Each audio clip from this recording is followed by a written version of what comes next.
नमस्कार, आप देख रहे हैं इंडिया फर्स्ट। मैं हूं संजय रायजादा। पॉलिटिकल फर्स्ट में आज हम विश्लेषण करेंगे मध्य प्रदेश में हुए नगरीय निकाय चुनाव के परिणामों का। हमारे साथ रहेंगे इंडिया फर्स्ट के मैनेजिंग एडिटर प्रसन्ना साढ़े। प्रसन्ना साढ़े जी, आप मुख्यमंत्री से रूबरू होके आए हैं, क्या कहना है मुख्यमंत्री का नगरीय निकाय चुनाव के नतीजों के बाद? संजय, मुझे ऐसा लगता है कि आज जो परिणाम आए हैं उससे मुख्यमंत्री का जो आत्मविश्वास है वो तो बहुत बढ़ा हुआ दिख रहा था, क्योंकि उन्होंने इस बात ये जो जीत हुई है नगरीय निकाय में उस पर फोकस किया है। क्योंकि हम ये जानते हैं कि पंचायतों में और नीचे मान के चल रहा था मीडिया कि बीजेपी की कमज़ोरी है, और ये हमको शुरू में दिखा भी था। क्योंकि जब नगर निगमों के जब परिणाम आए तो कई सीटें, जो कई अध्यक्ष थे वो फिसल चुके थे बीजेपी के हाथ से। केवल 9 सीटों पे बीजेपी अपना सरवाइव कर पाई। तब बीजेपी बुझी हुई थी, लेकिन उसके बाद का जो फेज़ रहा और जिस तरह से बीजेपी आक्रामक हुई, तो आज मुख्यमंत्री ने बाकायदा आंकड़े रखकर बताने की कोशिश की कि किस तरह से बीजेपी पर ग्रामीण जनता विश्वास कर रही है। उन्होंने आंकड़े आज बताए हैं कि 22,900 कुछ पे चुनाव लड़े गए थे, उसमें बीजेपी आज कहाँ खड़ी है। उन्होंने इसका पूरा श्रेय एक तो प्रधानमंत्री मोदी की नीतियों को दिया, संगठन को दिया, लेकिन सरकार का श्रेय लेने से बचते रहे। और उन्होंने ये दिखाने की कोशिश की कि हम पूरी एक टीम है। ये मतलब जैसे उनका अमूमन एक कार्यकर्ता भाव रहता है, वो उन्होंने आज दिखाया। श्रेय खुद नहीं लिया, खुद की सरकार को श्रेय नहीं दिया। हाँ, मंत्रियों को ज़रूर उन्होंने श्रेय दिया कि इन्होंने बहुत अथक परिश्रम इस पूरे चुनाव के दौरान मंत्रियों ने किया, विधायकों ने किया। जिन जिन को जिम्मेदारी दी गई सरकार के स्तर पे, उन्होंने बहुत बेहतरी से जिम्मेदारी को अपनी निभाया है। क्या क्या हाव है मुख्यमंत्री के पूरे मीडिया से जब रूबरू हो रहे थे नतीजों के बाद, वो तो किस तरह के हाव थे उनके? बिल्कुल हमेशा की तरह वो सामान्य दिखते हैं, लेकिन आज उनका जोश बहुत ज़्यादा था। आंकड़ों पे, तथ्यों पे आज उन्होंने बात की है। और चूंकि आत्मविश्वास ज़्यादा था तो उन्होंने आज कांग्रेस को भी घेरा है। और कांग्रेस को ये कहा उन्होंने कि आप किस तरह की राजनीति देश में या प्रदेश में चाहते हैं। अगर आपको कुछ करना है तो आपको जनता से कनेक्ट होना होगा, और अगर आपका ये फेल्योर है तो इसका दोष आप बीजेपी को नहीं दे सकते। हम अपना काम कर रहे हैं, हमारा संगठन अपना काम कर रहा है, हमारी सरकार अपना काम कर रही है। केंद्र की सरकार, जैसे वो बोलते हैं कि डबल इंजन की सरकार है, तो केंद्र की मोदी सरकार गरीबों के लिए काम कर रही है। और वो सब योजनाएं, हमारी कोशिश है कि हर उस पात्र व्यक्ति को मिले जिसका वो अधिकार है। तो कुल मिलाकर हम ये कह सकते हैं कि खुद श्रेय लेने से आज वो बचे हैं, लेकिन आत्मविश्वास के मामले में उनका आत्मविश्वास दिख भी रहा था वहाँ जब वो बोल रहे थे। लेकिन नगरीय निकाय चुनाव में बीजेपी के सत्ता में होने के बाद भी कांग्रेस को जिस तरह की सफलता मिली नगर निगम में भी और जनपद और जिला पंचायत में भी, उसको लेकर शिवराज जी कहीं से हताश नजर आए क्या आपको? उन्होंने उस जो बड़े शहरों के जो चुनाव थे नगर निगम को, नगर परिषद नगर निगम के, उसको उन्होंने नहीं छिड़ा आज। क्योंकि हमने देखा था कि किस तरह से टिकटों को लेकर, महापौर को के टिकटों को लेकर किस तरह से गुटबाजी हुई थी। सिंधिया गुट अपना आदमी चाहता था, नरेंद्र सिंह तोमर अपना आदमी चाहते थे, कैलाश विजयवर्गीय इंदौर में अपना आदमी चाहते थे। तो इस सब में जब बात बनी नहीं थी, और मुझे लग रहा है उसी का परिणाम, ये जो आपसी खींचतान हुई थी उसका परिणाम वो देख चुके थे कि नगर निगमों में जो सीटें जीत के आए वो पहले से बहुत कम हो गई। तो उसके बाद जो रणनीति बनी होगी और जिस तरह से मुख्यमंत्री ने अपने हाथ में सब सूत्र लिए होंगे, तो वो बड़े कंफर्टेबल आज रिजल्ट के तौर पर सामने दिखे हैं कि खींचतान इन सब चीज़ों में नहीं हुई। बाकी जिस तरह के आरोप प्रत्यारोप लग रहे हैं वो तो हर राजनीतिक दल। अच्छा, आज भोपाल में भी बहुत हंगामा हुआ। पूर्व मुख्यमंत्री दिग्विजय सिंह ने एक पुलिस अधिकारी की कॉलर पकड़ ली, सुरेश पचौरी भी वहाँ मौजूद थे, विधायक भी मौजूद थे। इस मुद्दे को लेकर शिवराज सिंह जी ने कुछ आक्रमण किया कांग्रेस पे कि बड़े नॉर्मल तरीके से इस पूरे मामले नहीं, एक आज बहुत मायने की बात रही संजय उसमें, कि आज उन्होंने ये कहा कि कांग्रेस आखिर लोकतंत्र का इस्तेमाल कैसे करना चाहती है, क्या लोकतंत्र को वो हाईजैक करना चाहती है? क्योंकि राष्ट्रपति मुर्मू पर जिस तरह से अधीर रंजन चौधरी ने बोला, उसका उन्होंने नाम लिया कि अधीर रंजन ने, जो सांसद हैं, उन्होंने मुर्मू को लेके क्या कहा। उसके बाद उन्होंने एक उदाहरण और दिया और फिर यहाँ पर आए कि ये दिग्विजय सिंह ने आज जिस तरह से कॉलर पकड़ी पुलिस की, तो ये क्यों आखिर लोकतंत्र की हत्या करना चाहती है पुलिस। उन्होंने कहा कि कमलनाथ इस पूरे प्रकरण में कहीं नज़र नहीं आए। आखिर कमलनाथ ने कहा है कि दिग्गी करो, ये करो, तो ये कौन कह रहा है, कौन किसको नियंत्रण कर रहा है ये करने के लिए, उन्होंने उस पर भी सवाल उठाया। हम वो देख भी सकते हैं कि आखिर उन्होंने कहा क्या है, क्योंकि अमूमन वो किसी भी पॉलिटिकल जो नेता होते हैं, जो राजनीतिक नेता हैं, उनको बड़े सम्मान से बात करते हैं। दिग्विजय सिंह जी को हमेशा वो श्रीमान दिग्विजय सिंह कहेंगे, भले ही कटाक्ष करें, पर बातचीत भाषा उनका बहुत संतुलित होती है। आज उन्होंने ये कहा कि दिग्गी को क्या कमलनाथ ने कहा है कि तुम ऐसा करो? देखिए, आप ये देखने जैसी चीज़ है।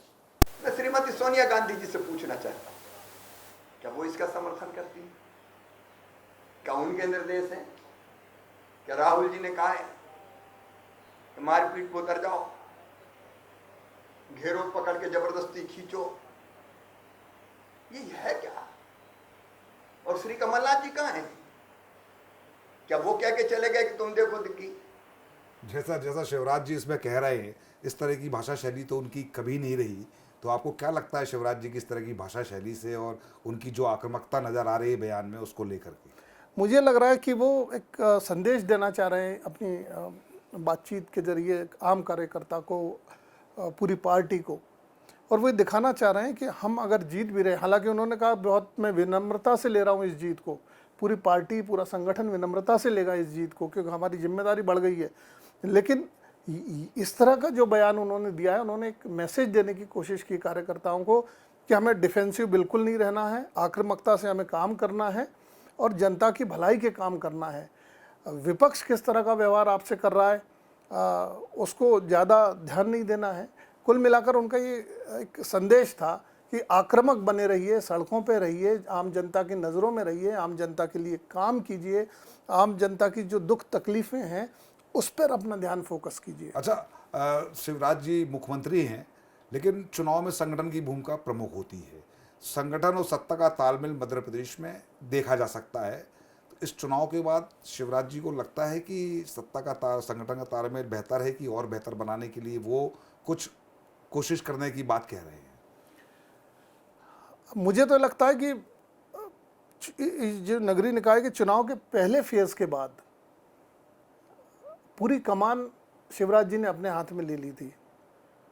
उनका हमेशा बड़प्पन रहा है कि संगठन को वो हमेशा तवज्जो देते रहे हैं, ये हमने देखा भी है। संगठन के हर छोटे कार्यकर्ता को वो तवज्जो देते हैं, उनकी वाहवाही करते हैं, कार्यकर्ताओं का सम्मान करते हैं। लेकिन मुझे लग रहा है कि सेकंड फेज जो रहा वो खुद ही संगठन अध्यक्ष की, प्रदेश अध्यक्ष की भूमिका में वो दिखे, वो मुख्यमंत्री की भूमिका में दिखे, और दुनिया जानती है कि 18-20 घंटे वो काम करते हैं।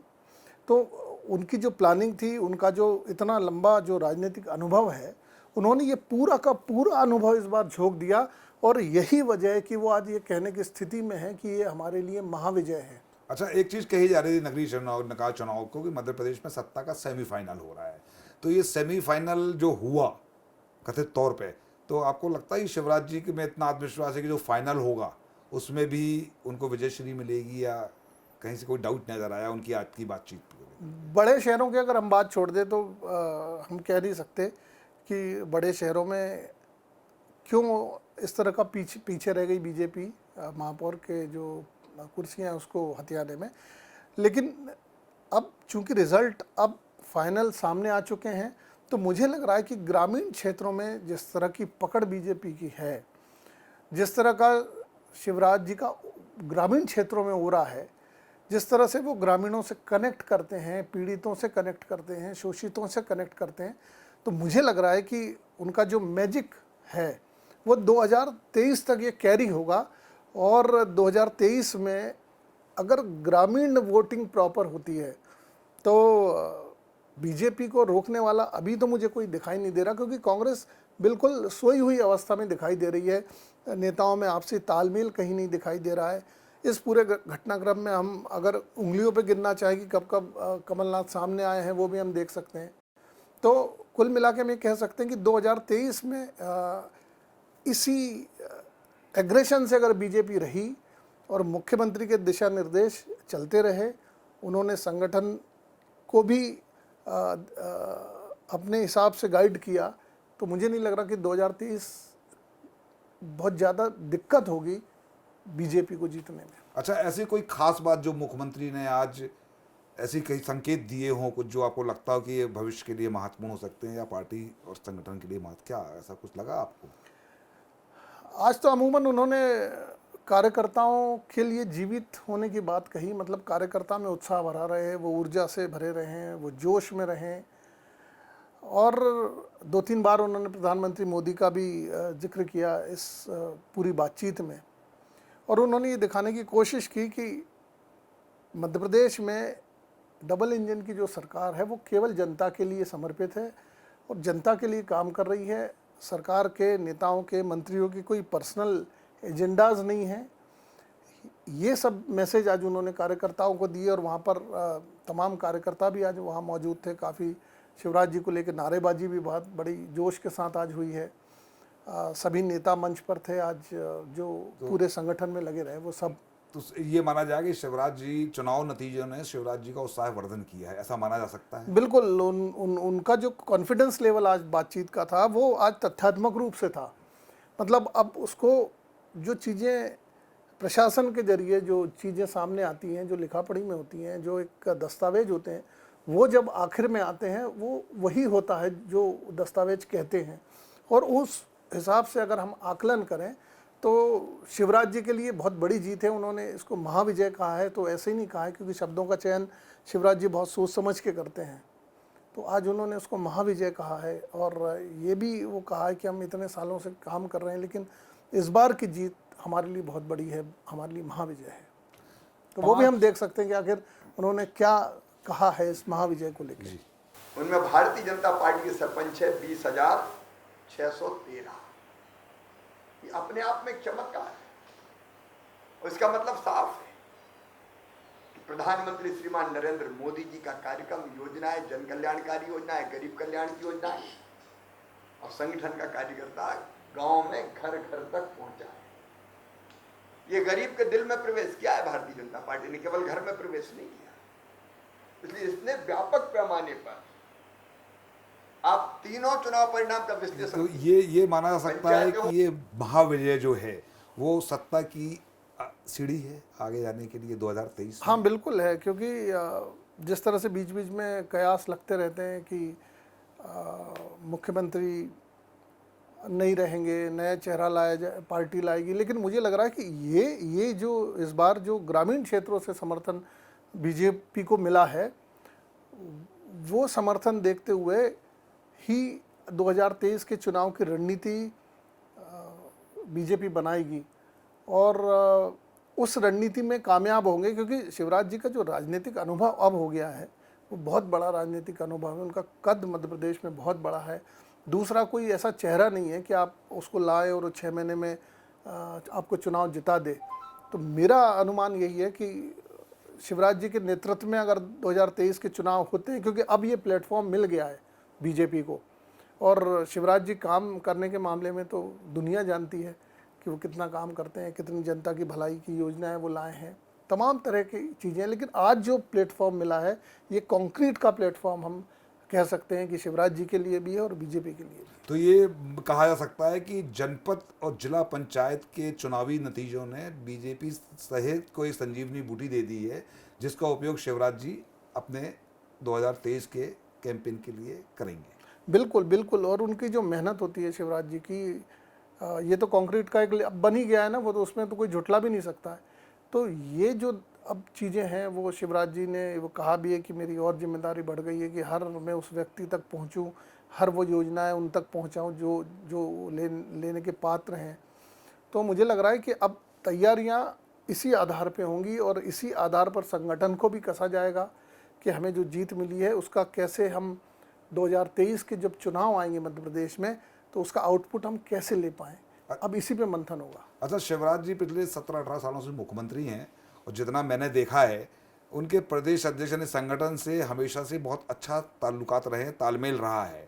तो अभी भी संगठन और सत्ता का तालमेल आपको देखने को मिला शिवराज जी की बातों से कि कहीं कोई कमोबेशी नजर आई? नहीं, वो बड़े सहज भाव से अपनी बात कहते हैं और नाराज़ भी होते हैं तो सार्वजनिक तौर पे कभी कहते भी नहीं है। लेकिन अब संगठन ने भी, मुझे लगता है कि ये जो दूसरा फेज़ हुआ है जिला पंचायत, ग्राम पंचायत चुनाव का, जो आखिरी ग्रामीणों के चुनाव थे, ग्रामीण स्तर के चुनाव थे, उसमें जिस तरह की शिवराज जी ने रणनीति बनाई होगी या जिस तरह के जिम्मेदारियां सौंपी होंगी, उसको संगठन ने इम्प्लीमेंट किया और संगठन जीत गया उस मामले में।